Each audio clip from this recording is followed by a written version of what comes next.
tetapi kamu akan menerima kuasa kalau Roh Kudus turun ke atas kamu. Sesudah Yesus mengatakan kata-kata terakhirnya,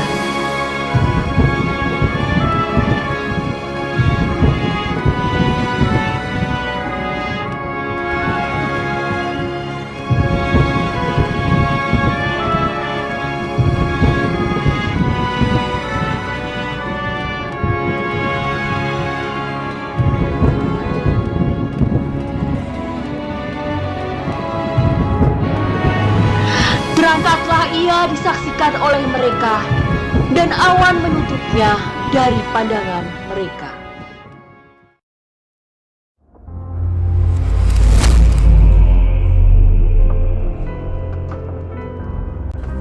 Shalom. Saya bersyukur pada malam ini kita dapat berjumpa kembali dalam kasih dan penyertaan Tuhan. Saudara-saudara, saya percaya pencurahan Roh Kudus terus memenuhi hati kita, dan karya Roh Kudus Tuhan nyatakan terus setiap hari dalam aspek-aspek kehidupan kita. Mari saudara-saudara, kita akan lihat pada hari ini kebenaran firman Tuhan yang diambil dari Kisah Para Rasul pasal yang kedua, ayat yang pertama sampai dengan ayat yang keempat. Kita akan membahas tentang kepenuhan Roh Kudus. Ketika tiba hari Pentakosta, semua orang percaya berkumpul di suatu tempat. Tiba-tiba turunlah dari langit suatu bunyi seperti tiupan angin keras yang memenuhi seluruh rumah di mana mereka duduk. Dan tampaklah kepada mereka lidah-lidah seperti nyala api yang bertebaran dan hingga pada mereka masing-masing. Maka penuhlah mereka dengan Roh Kudus, lalu mereka mulai berkata-kata dalam bahasa-bahasa lain seperti yang diberikan oleh Roh itu kepada mereka untuk mengatakannya. Saudara-saudara, kepenuhan Roh Kudus itu merupakan suatu peranan Allah yang mau berdaulat atas diri kita. Kepenuhan Roh Kudus adalah suatu kondisi di mana Allah ingin menyatakan kuasanya kepada seseorang, khususnya umat yang percaya kepada Tuhan, sehingga Roh Kudus itu ingin mengambil peran penting di dalam setiap kehidupan kita. Menjadi penting sebagai umat yang percaya bahwa kita harus mengizinkan Roh Allah itu memenuhi hati kita. Yang percaya katakan amin. Saudara-saudara, kepenuhan Roh Kudus itu tidak berjalan dengan sendirinya. Kepenuhan Roh Kudus itu memiliki suatu proses, tidak serta-merta, atau dalam bahasa sederhananya tidak ujuk-ujuk tetapi ini merupakan suatu proses berkesinambungan. Ada sesuatu tindakan yang kita lakukan. Maka ketika kita sudah membayar harga, memberikan yang terbaik bagi Tuhan, itu menjadi suatu bagian terpenting agar kita bisa mendapatkan kepenuhan Roh Kudus dalam kehidupan kita. Penuh itu artinya melimpah, Analoginya seperti ini. Misalnya seperti dalam satu tempayan itu kita jaga supaya tetap penuh dengan air. Bahkan kalau bisa dalam pencurahan Roh Kudus ini kita izinkan air itu melimpah. Artinya Roh Kudus itu kita izinkan melimpah memenuhi hati kita. Nah, itulah yang paling penting, bagaimana kita bisa memaknai atau memahami tentang kepenuhan Roh Kudus. Jadi saudara-saudaraku, kepenuhan Roh Kudus itu harus dijaga. Seseorang yang baru pertama kali menerima Yesus dan dia menerima Roh Kudus, maka dia harus terus menjaga hidupnya supaya tetap Roh Kudus itu ada dan memenuhi hatinya. Karena Roh Kudus itu tidak akan mungkin bisa bertahan di dalam sesuatu jiwa yang kotor, yang tidak bersih, yang memiliki dosa dalam diri kita. Jadi penting untuk menjaga kekudusan hati kita dan kehidupan kita. Nah, saudara-saudaraku, kepenuhan Roh Kudus itu memiliki suatu makna penting. Kita harus bisa menjaga dan bisa terus mempertahankan kepenuhan Roh Kudus dalam kehidupan kita. Nah, bagaimana cara kita bisa mempertahankan Roh Kudus, kepenuhan Roh Kudus dalam kehidupan kita? Perlu kita ingat bahwa orang yang baru pertama kali mendapatkan dipenuhi dengan Roh Kudus itu adalah kepenuhan Roh Kudus, dan itu bisa didapatkan atau mendapatkan kepenuhan Roh Kudus secara berulang-ulang. Namun baptisan Roh Kudus adalah untuk orang yang baru pertama sekali menerima Roh Kudus. Itu disebut dengan baptisan Roh Kudus, dan itu hanya sekali dalam kehidupan kita. Lalu bagaimana cara kita bisa mempertahankan kepenuhan Roh Kudus itu? Mari kita lihat, ada 4 cara yang bisa kita lakukan agar seluruh jemaat dan seluruh kita semua bisa mengalami kepenuhan Roh Kudus dalam kehidupan kita. Yang pertama, kita harus mengizinkan Kristus tinggal di dalam hati kita selamanya. Yohanes 15 ayat 1 sampai 8. Yang menjadi poinnya adalah di ayat yang keempat.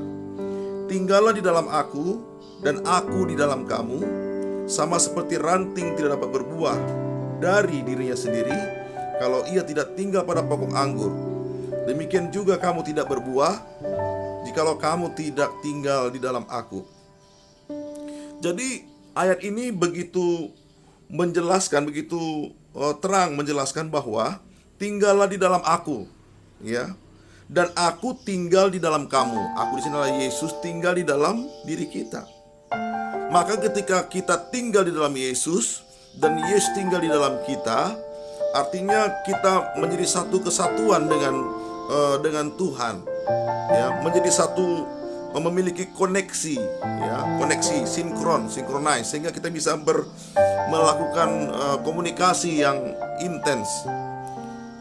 Walaupun ada orang yang mengatakan berkomunikasi dengan Tuhan itu sepertinya tidak mungkin, namun bagi saya komunikasi Tuhan itu bermacam-macam caranya, ya. Ya, ada mungkin dia langsung bahasa komunikasi Tuhan, bisa kita mendengar suara Tuhan melalui hati nurani kita, intuisi kita. Namun juga Tuhan menggunakan cara-cara lain. Bisa mungkin melalui Alkitab, bisa melalui hamba Tuhan, teman-teman sekerja, teman-teman sepelayanan, ya, atau mungkin melalui teofani, penampakan yang Tuhan nyatakan di dalam kehidupan kita. Itu mungkin cara komunikasi Tuhan yang Tuhan ingin nyatakan. Nah, jadi apabila kita tinggal di dalam Tuhan, maka Tuhan akan bebas berekspresi. Maka Tuhan akan bebas menyampaikan keinginannya untuk kita. Nah, sama seperti ranting yang tidak dapat berbuah dari dirinya sendiri kalau kita tidak tinggal dalam pokok anggur.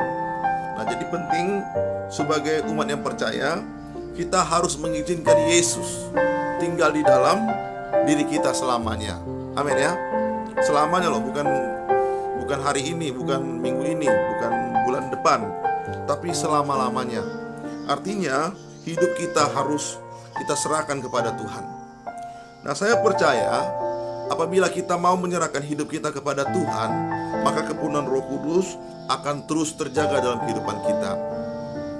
Banyak orang yang mengatakan bahwa mempertahankan itu lebih sulit daripada kita merebut, ya.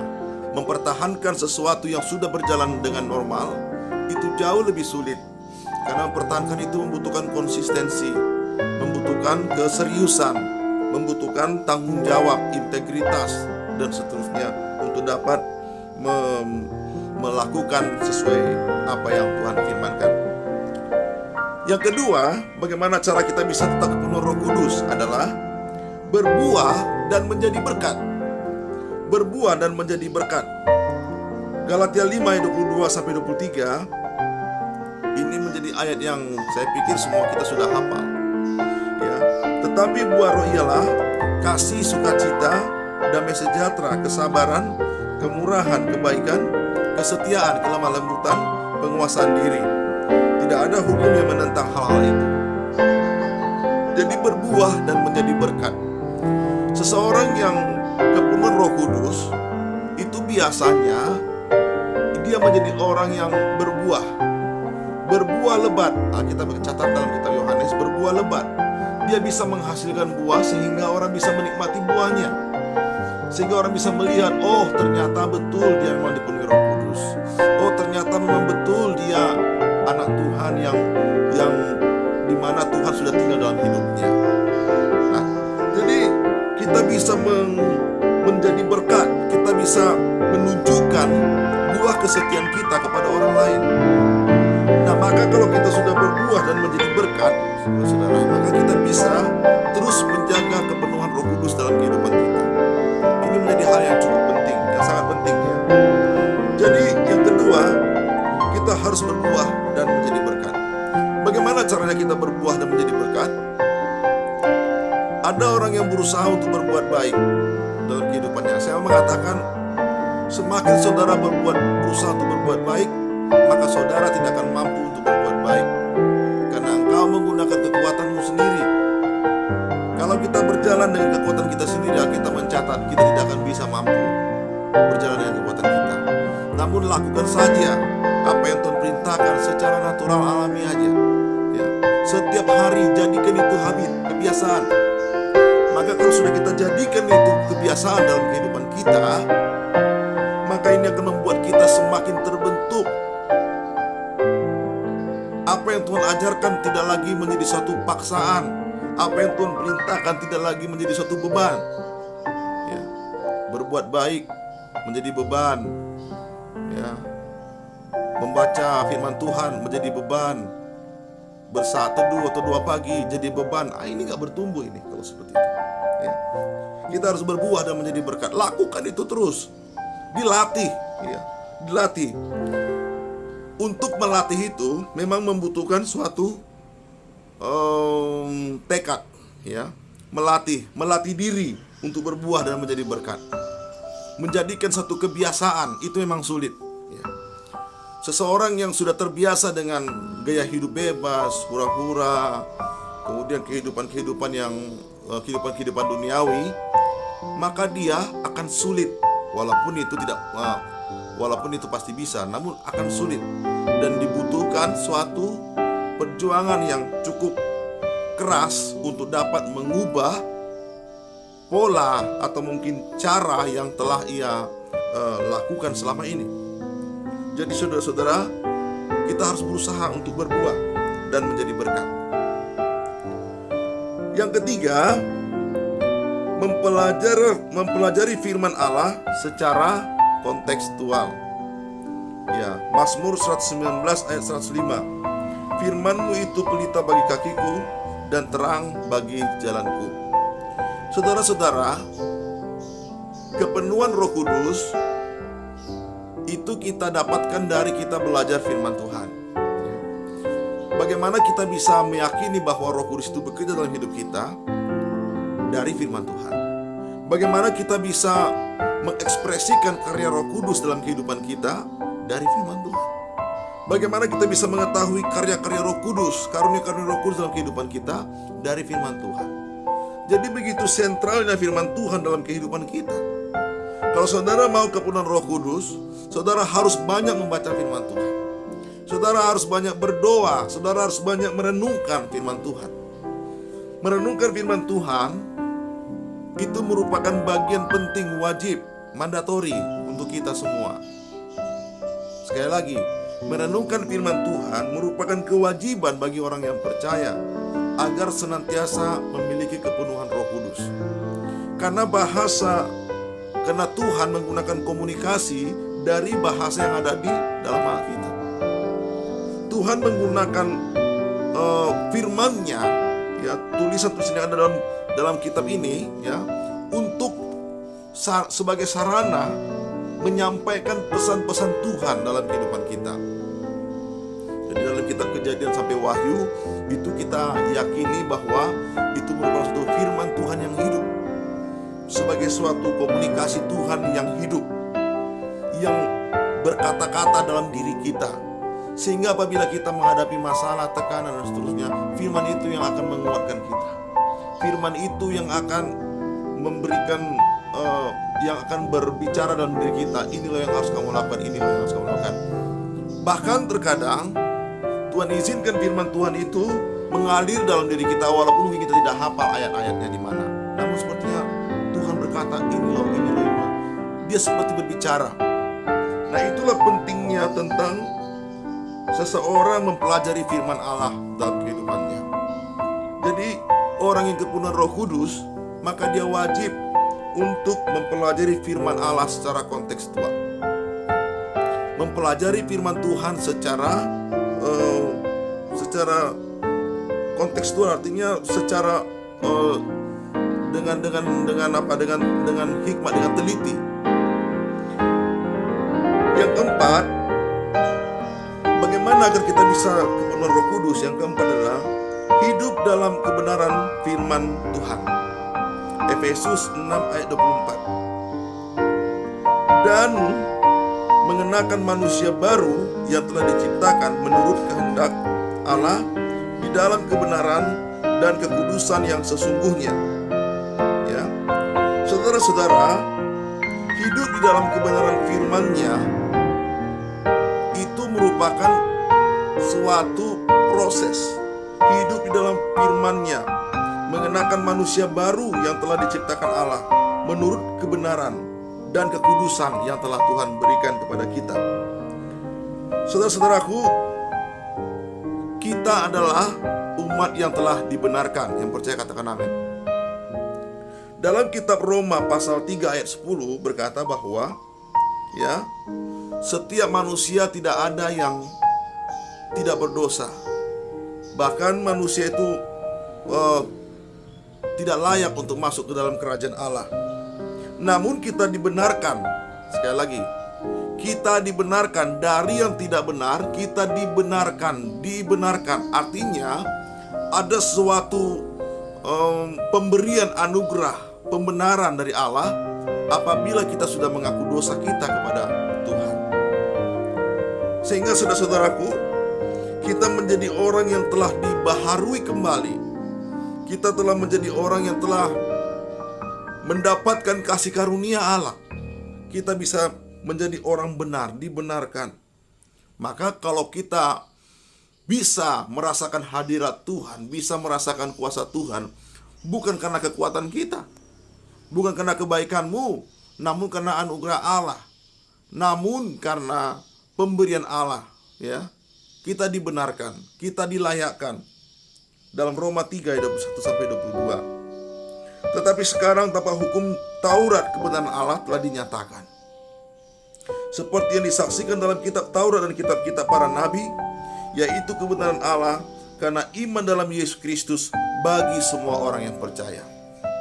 Kita bersyukur sebagai orang yang percaya. Saya dan saudara adalah orang yang mendapatkan kasih karunia Tuhan yang luar biasa. Saya bersyukur saudara-saudara. Di antara banyak agama, banyak ajaran, ya, hanya kekristenan sajalah yang sungguh luar biasa. Bagaimana Allah memiliki peranan penting turut merespon tentang keselamatan kita. Hanya di dalam nama Yesuslah Ia mau melakukan sesuatu untuk setiap umat yang percaya kepadanya bisa memperoleh keselamatan. Berbeda dengan agama-agama lain, ya. Kalau agama-agama lain batasannya antara Tuhan dan manusia, antara Tuhan dan hamba. Namun bagi kita, Yesus yang telah turun menjadi hamba, Yesus yang telah turun menjadi yang paling hina, Yesus yang telah turun menjadi orang yang dianggap berdosa, menanggung kutuk, supaya kita bisa diselamatkan dan dibebaskan dan dimerdekakan. Jadi saudara-saudaraku, kita harus hidup di dalam kebenaran firman Tuhan. Nah, itulah keempat hal yang harus kita lakukan agar bisa kita kepenuhan Roh Kudus. Jadi yang menjadi penting kita ingat adalah bahwa kepenuhan Roh Kudus ini memiliki peranan yang penting bagi setiap umat yang percaya. Tuhan seringkali menggunakan intuisi kita, hati nurani kita, untuk berkata-kata di dalam hati kita. Maka ketika ada seseorang yang sudah terbiasa dengan melakukan hal-hal yang menyimpang dari ajaran firman Tuhan, itu artinya hati nuraninya telah tumpul. Itu artinya bahwa Roh Kudus telah pergi daripadanya, ya, telah undur daripadanya. Yang menjadi persoalan adalah banyak orang yang tidak sadar bahwa Roh Kudus itu sudah tidak ada dalam dirinya. Banyak orang yang menyadari, yang merasa bahwa Roh Kudus itu masih ada dalam dirinya. Nah, inilah yang dijumpai dari orang-orang yang bebal, orang-orang yang pengkritik, orang-orang yang mencari-cari kesalahan, karena di dalam dirinya Roh Kudus itu sudah tidak ada lagi. Ya. Sehingga saudaraku, kita harus memahami dan menyadari apakah Roh Kudus itu masih ada dalam diri kita atau tidak. Penting kita ingat bahwa seseorang yang masih dipenuhi dengan Roh Kudus, seseorang yang kepenuhan dengan Roh Kudus, maka dia biasanya akan menunjukkan perubahan-perubahan di dalam hidupnya. Pola pikirnya bisa memilah mana yang baik, mana yang tidak baik, mana yang patut, mana yang tidak patut, mana yang benar, mana yang salah. Itulah peran daripada Roh Kudus itu. Jadi begitu pentingnya peran Roh Kudus itu. Maka ketika ada seseorang yang telah setia kepada Tuhan, dia akan terus berusaha untuk melakukan hal-hal di dalam kehidupannya. Dia akan terus berusaha untuk mempertahankan imannya, kesetiaannya kepada Tuhan. Dia akan terus berusaha untuk menjalin hubungan yang dekat dengan Tuhan. Amin, Bapak Ibu Saudara-saudara. Saya percaya kepenuhan Roh Kudus itu akan kita dapatkan jikalau kita benar-benar setia kepada Tuhan. Dalam Kisah Para Rasul dikatakan jikalau kita bertobat dan minta ampun kepada Tuhan, maka Tuhan akan menyatakan kuasa-Nya dalam kehidupan kita. Bertobat dengan sungguh-sungguh artinya kita tidak mau lagi kembali kepada jalan yang selama ini kita lakukan. Tidak kembali lagi kepada perbuatan-perbuatan yang kita lakukan. Berubah 360 derajat. Nah, itulah makna dari bagaimana kita bisa kepenuhan Roh Kudus. Jadi Bapak Ibu Saudara-saudara terkasih dalam nama Tuhan, mari saat ini saya mengundang kita semua untuk mengalami kepenuhan Roh Kudus. Kita harus melakukan 4 hal ini. Yang pertama, kita harus mengizinkan Yesus tinggal di dalam hatimu. Ya. Izinkan Yesus tinggal di dalam hatimu. Bukan dia hanya singgah, tapi tinggal. Yang kedua, engkau harus berbuah dan menjadi berkat. Maka kau akan bisa kepenuhan Roh Kudus. Berbuah dan menjadi berkat. Tunjukkan buah kesetiaanmu, ya, maka Tuhan akan memperhitungkan itu. Yang ketiga, kita harus mempelajari firman Allah. Kita harus merenungkan firman Tuhan setiap hari dalam kehidupan kita. Yang keempat, kita harus hidup di dalam kebenaran firman Tuhan. Hidup di dalam kebenaran firman Tuhan. Maka apabila kita melakukan keempat hal ini, hidup kita akan senantiasa kepenuhan oleh Roh Kudus. Amin, saudara-saudara. Dan biasanya kalau orang sudah kepenuhan Roh Kudus, saudara-saudara, dia akan lebih mudah untuk menghadapi masalah dan tekanan. Karena Roh Kudus itu yang menghibur, menguatkan, meneguhkan, tidak gampang stres. Ya. Sekalipun ditekan akan kuat, sekalipun diancam tetap berani. Karena Roh Kudus itu yang memberikan kekuatan, keberanian. Iman kita semakin dikuatkan oleh Tuhan. Nah, saya percaya semua kita menjadi orang-orang yang diberkati Tuhan, dan kepenuhan Roh Kudus terjadi dalam kehidupan kita tiap-tiap hari. Mari kita berdoa. Tuhan Yesus, kami bersyukur hari ini Kau telah mengajarkan kami bahwa kepenuhan Roh Kudus akan terjadi bagi setiap kami yang percaya kepada-Mu. Kami rindu Tuhan, kuasa Roh Kudus-Mu terjadi dalam kehidupan kami tiap-tiap hari. Dan ajarlah seluruh kami semua untuk bisa mengalami kepenuhan Roh Kudus dan bisa menjaga hidup kami kami tetap setia kepada Tuhan.